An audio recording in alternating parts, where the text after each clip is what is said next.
Can you guys see my screen? And James, you're recording on yours as well, right? Correct. Yes, I can see it. Okay.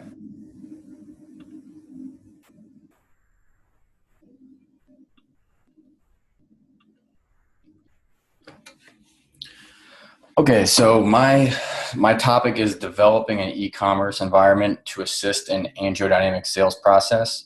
Angiodynamics is the company that I work for, and we sell medical devices that range from anything from basic implantable angiographic catheters to syringes, all the way up to large capital equipment that's used to destroy cancer cells. Angiodynamics is a mid-sized med device company up in upstate New York in the Albany area. We're do about $400 million in revenue a year, which sounds like a lot, but in the grand scheme of things, compared to competitors, it's really a smaller to mid-sized company. Currently, where this issue arises for e-commerce is that we handle all of our large contracts, for example, with large hospital systems or GPOs with automated supply chain management systems. Now, let me back up a bit to explain what a GPO is. A GPO is a group purchasing organization, and basically that's how a lot of these hospitals and clinics get their medical devices currently. They're a part of this GPO system, and then by purchasing mass quantities at a time, they get very big discounts. And that's where the automated supply chain management systems come in, where a large hospital, for example, they're not going to order 50 or 100 of our devices at one time. For example, an implantable device to treat a chronic illness, they're going to order thousands of them at a time. So this is all automated. When we do contracts with large customers, it's already automated. There is no gray area on how people order things. If, for example, a nurse implants a device into a patient's body, they scan a barcode, it removes that item from the hospital's inventory list, and then once the inventory gets to a certain level, it automatically reorders. So there's really no gray area there. Where the e-commerce comes in for angiodynamics is in dealing with smaller customers, which still accounts for about 10% of Angio's revenue, which would be about $40 million. A lot of these customers, whether they're just hospitals who don't belong to GPOs or they don't belong to any larger system, or just doctor's office that are out on their own, they submit all of their orders for our products through either email, fax machines, or phone calls to sales reps. Obviously, this is extremely costly in terms of time. It can lead more easily to miscommunication, and it's just overall very inefficient. So that comes to the question, how can angiodynamics simplify these manual transactions?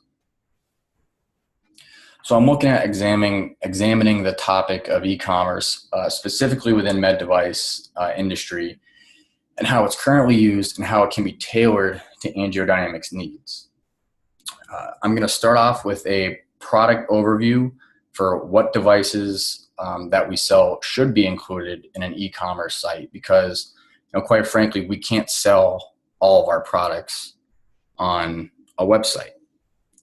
For example, just to give you an idea of why we can't sell everything, like I was mentioning earlier, something that's implanted into a patient's body it carries a lot more regulatory and FDA scrutiny.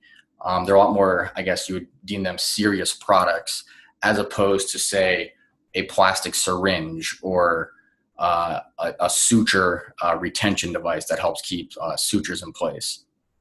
Those are pretty benign.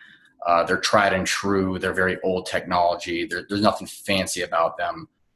There's no proprietary technology in them. So those are very suitable to be sold in an e-commerce environment. The current medical device sales process for both large and small customers is definitely something that needs to be considered. With this, as I mentioned before, the the large customers have everything already sorted out. They're not the concern here. The concern here are the small customers. And when sales reps are dealing with large and small customers, a lot of the times it doesn't matter how big or small they are, it still takes the same amount of time to cater to their needs. So whether you're a sales rep and you're driving into a small doctor's office in the middle of nowhere, it's just as time consuming as making that trip into the city and visiting with doctors and administration at a large hospital. So this could really, the e-commerce site could really assist in freeing up some of the sales reps' time. And then some of the other things I'm going to talk about are the benefits and risks of e-commerce. Some of the benefits, specifically in terms of medical device and the sales process, is just the sheer convenience of being able to, for small customers to be able to just order what they need right then and there. They don't need to call anyone. They don't need to rely on anyone else to be available. They can make it happen on their own. It will most likely reduce errors. One of our AngioDynamics competitors, Cook Medical, which is worth several $1 billion, they've been implementing e-commerce for years. And one of the findings that they have posted is that they have a dramatic decrease in errors as far as fulfilling orders. And one of the other big, what I feel, and the jury's kind of out on this, is for a benefit is price transparency. And price transparency is simply the ability for customers and the public in general to just know what one group is paying for a product versus another. The reason I believe that this is a benefit to the company and to the healthcare system in general is simply because the price that a company pays for their medical devices today is increasingly important, because hospitals and doctors' offices reimbursement rates, or in other words, the way they get paid for doing procedures from insurance companies is constantly going down. So the less they pay for their medical devices, the more money they ultimately stand to make in the end.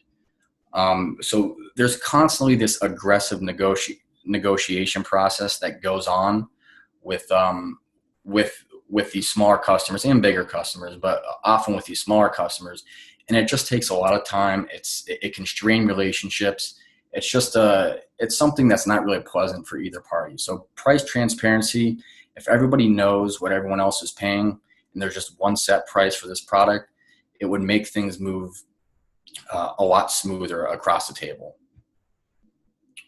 And competitors in medical device of e-commerce, there's plenty of companies out there that are already doing e-commerce for some or all of their products. And so it is something that can be done. It's just that AngioDynamics has been very late to the game and has never really considered or even had a foray into this sort of salesmanship. So my production strategy, my final project is, let me make sure I didn't skip anything. I did not. Okay. So my final project is going to take the form of a consultant's report that will be presented to the sales and marketing team at AngioDynamics. I won't actually be making a functional e-commerce site for this project. I'm going to rely mostly on wireframes and screenshots to serve as sort of a what could be for AngioDynamics based on competitors' e-commerce sites and other sites that maybe don't sell medical devices on the same level as AngioDynamics devices, but they might sell simpler medical supplies. So just kind of an idea of how other competitors and other companies are doing things like this today. So my production strategy for the consultant's report specifically is kind of what you see here. It's going to be the pretty basic title, table of contents. One thing I'm going to add in here is the executive summary, and this executive summary is going to be a one-page explanation of, for the readers as to why this is important, what it's all about, why we're doing it. Other sections you'll note in here that I kind of hit on already are the current sales process, competitors' current involvement in e-commerce, benefits and risks, and right above that you'll see ranking AngioDynamics products for online sale. This is something that I haven't spoke about yet, but it is one process that I'm going to be kind of devising on my own here. So this is what I mean by ranking AngioDynamics products for sale is that by ranking their products, I'm going to decide which ones are going to be viable to be sold in an e-commerce environment. And I'll do this by using topics such as the type of device. For example, is it capital equipment? Is it disposable? Is it an implantable device? Is it nearly obsolete? Or is it brand new? Which is really part of the life cycle status component of the ranking system. There will be a level of legal concern because medical devices companies are heavily regulated by the FDA. So something that would maybe spark a concern with internal or external legal departments or government agencies, we absolutely would not want to sell. And just overall consumer demand is another ranking criteria for deciding which products should be sold online. Some products we make are great products. We just don't sell a lot of them because they're either too expensive or they're too niche. Other products we sell hand over fist and we can't get them out the door fast enough. So depending on those different factors, I will develop that within the consultant report to try to suss out which ones are going to be the best to sell online. And then when it's towards the end of the report, I'm going to make some recommendations on the best path forward for AngioDynamics, which will ultimately be the e-commerce site that they need. Here I have some examples of this is vitalitymedical.com, and this is just a medical supplies website. They're not really selling devices that we sell, but you can kind of get an idea of what this is all about here. And it's arranged pretty logically. And right here we have, right here we have the tier 2 page for Vitality Medical, where it displays prices and you can click on the items, get brief descriptions. You could, sort on the left-hand side. It's a pretty straightforward, almost Amazon-like approach to selling medical supplies and devices on the internet. It doesn't have to be hard. It doesn't have to be complicated. It's just something that the company has never tried before. As far as production design goes, I'm going to stick to the AngioDynamics corporate branding guidelines so that it has a cohesive feel. This is the logo, and these are the color palette. This is the color palette that we use for a lot of our designs and corporate feel. And here we have some competitor examples. This is the login screen for Boston Scientific. They are a competitor of ours, and they already do online e-ordering, as they call it. Unfortunately, we can't just log in here and view what their site is like, but we can get an idea of what these sites are like by looking at some of the product catalogs of companies that they post online. This is from Cook Medical, who, as I mentioned earlier, has been doing this online sale for years. And this is just one aspect of their company. You see a lot of endoscopy and gastroenterology products, and it's a really clean, concise, user-friendly way of sorting out the products that you want to purchase, and you simply click on them, get the product number, and submit it through their online ordering system.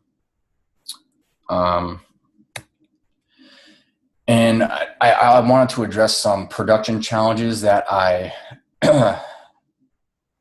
suspect will most likely pop up. one of the problems, as I mentioned earlier, is that I can't actually make an online store. I feel like that would be a legal liability to have something like that floating around the internet that's not actually viable. So I want to stay away from that. I need to avoid, whoops, there we go. I need, I should avoid using actual product photos. Like I said, lest this inadvertently becomes public. I did get clearance from company, by the way, to do this project. It's just I want to play it safe here.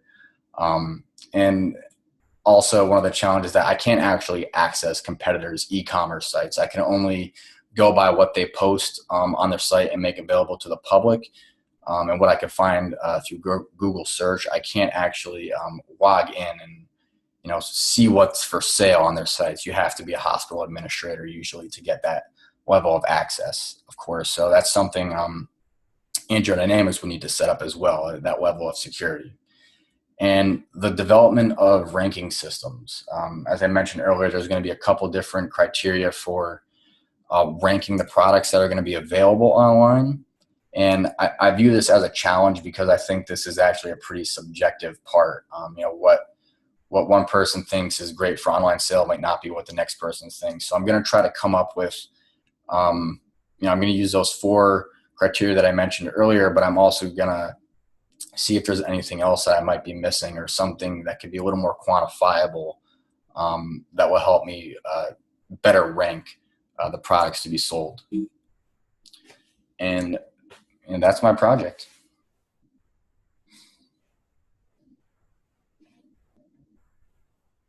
Thanks, Dan. That's pretty cool. I like it. It's so a couple of things to start with. I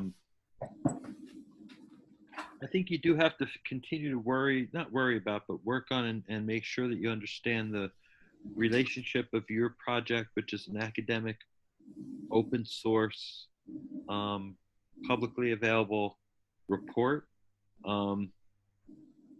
That's going to be out there in public, and you'll be surprised at how many people will find it.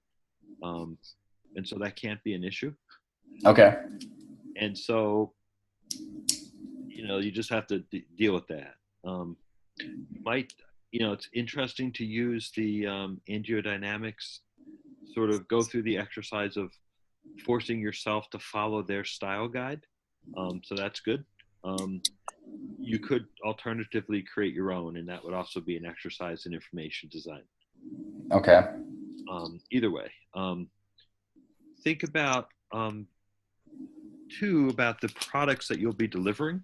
So it seems like you're delivering a report, but is there also a slide deck? And is there is this something that you want to imagine that you would be presenting as a live slideshow? And so is there a 1-page, a takeaway kind of thing? So let's do a whole package of what a consultant would do if AngioDynamics has hired them and given them, I don't know, $65,000, $180,000, $250,000. Okay. So let's make this a project that they've paid for in effect, and you're going to deliver it. Got it. And so that's a good, so just imagine a budget. I don't know. It doesn't have to be super high. It can be $40,000, but they'd expect a lot for $40,000 to $60,000. Yeah, other than just like a 30-minute presentation and a briefing book that's got a little bit of like this cost us $40,000, and a 1-page takeaway kind of thing. So they can put it on a shelf, dust it off someday, but they'll learn from it. But that's, they have to have something that justifies it. So, I think but I think this is a really interesting way to go about it. And I hope it kind of fits with what you're trying to learn. Okay. And Steve, my question for you is, we emailed about this a couple weeks ago. This is going to be a consultant's report is going to be the style of the report of what I'm doing here. So, is it appropriate to take like elements like from my actual thesis, like the report, the written portion, and kind of convert that into something that would be given to like AngioDynamics Like, am I doing? I guess I'm trying to decide. Like, am I basically writing two reports here, or am I just stylizing my submitted report to you as a consultant's report? No, you have to do the two report thing. Okay. All right. Because the fact of stylizing it as a consultant report is, in effect, your question. Got it. Okay. What does the consultant's report look like that's in this domain? What's it going to do? And so, and so part of your lit review is both about e-commerce, but also about how do you make a mock-up, and like, how, you know what I mean? What's a style guide? Those kinds of things. So that's all part of your lit review to sort of help you figure out how to have done this. Okay. So what makes it a project is that you're turning this in, and then you still have to step outside of your project and gaze upon it and discuss it. You know what I mean? And that's where that's your write-up, and that's where your critique. I hear you. Okay.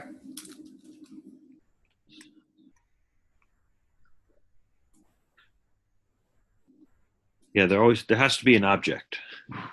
Mm-hmm. So my overall object here is the consultant's report, and then the like a system material, like the takeaway and the takeaway in the slide deck. Yep. Got it. Yeah.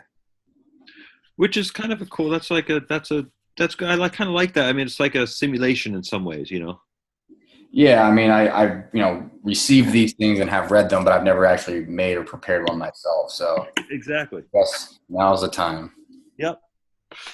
Yeah, so you kind of exactly, you get, it's a genre. You get the idea of what they look like. They're always like GBC bound. Mm-hmm. Right. You don't have to actually do that, but I mean, but you should like imagine it as a printed object, right? Yeah, that's kind of what I was trying to do. I just wasn't sure if it was like. Yeah, because it's a very traditional business. It's a traditional business environment, even though it's a digital project. But still, you could also imagine it as a digital deliverable as well. So, but they're always going to spend the money for a consultant's report. They're still going to insist somehow on a printed version. I don't know why, but they will. Yep. Yeah. All right. And it's good because people actually read those things. I mean, they people who pay for them actually read those reports. Yeah. Yeah. All right. But anybody else have questions? I didn't mean to hog all the time. Can I just say I wouldn't use the company's name anywhere. There are all sorts of proprietary issues and other concerns I think you could run into. I don't know that I would touch that one. You could do everything as if it's about that company, don't get me wrong, but I wouldn't actually use the company's name. And this is standard procedure on anything that I write about. I just, you could say it's an upstate New York company and they may be able to figure that out, but I wouldn't include the company name. Okay, Steve, what do you think about that? I know I asked that a while back. Yeah, I don't know.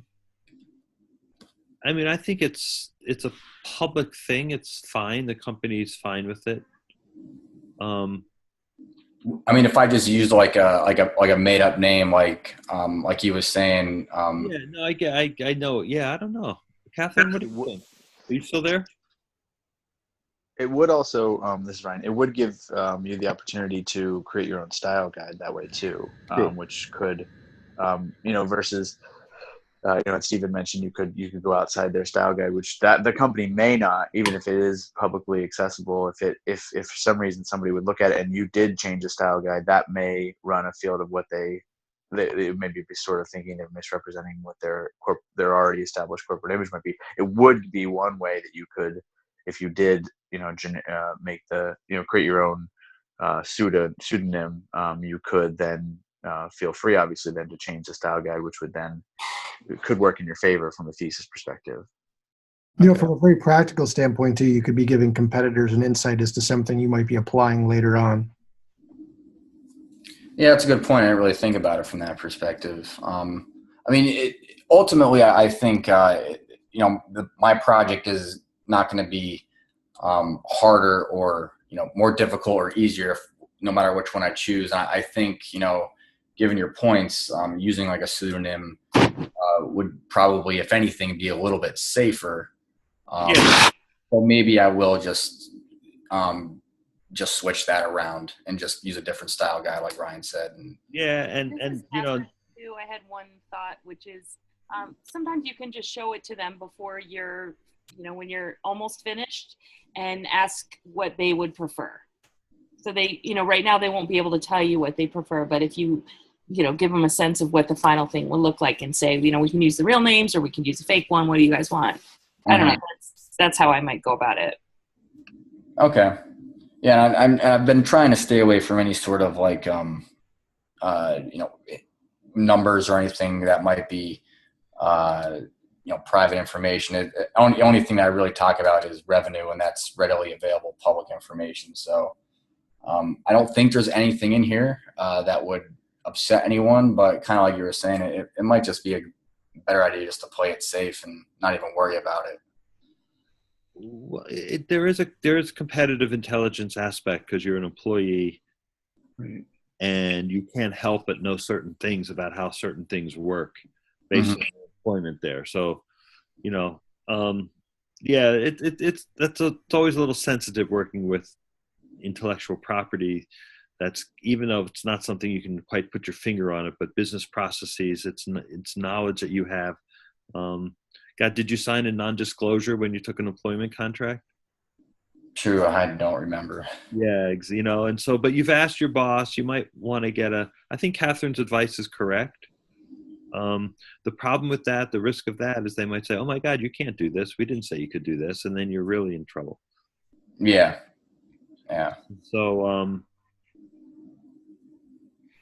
yeah, you might ask, who said it was fine to go ahead and do this? I cleared it with my supervisor. She's the director of communications for the company.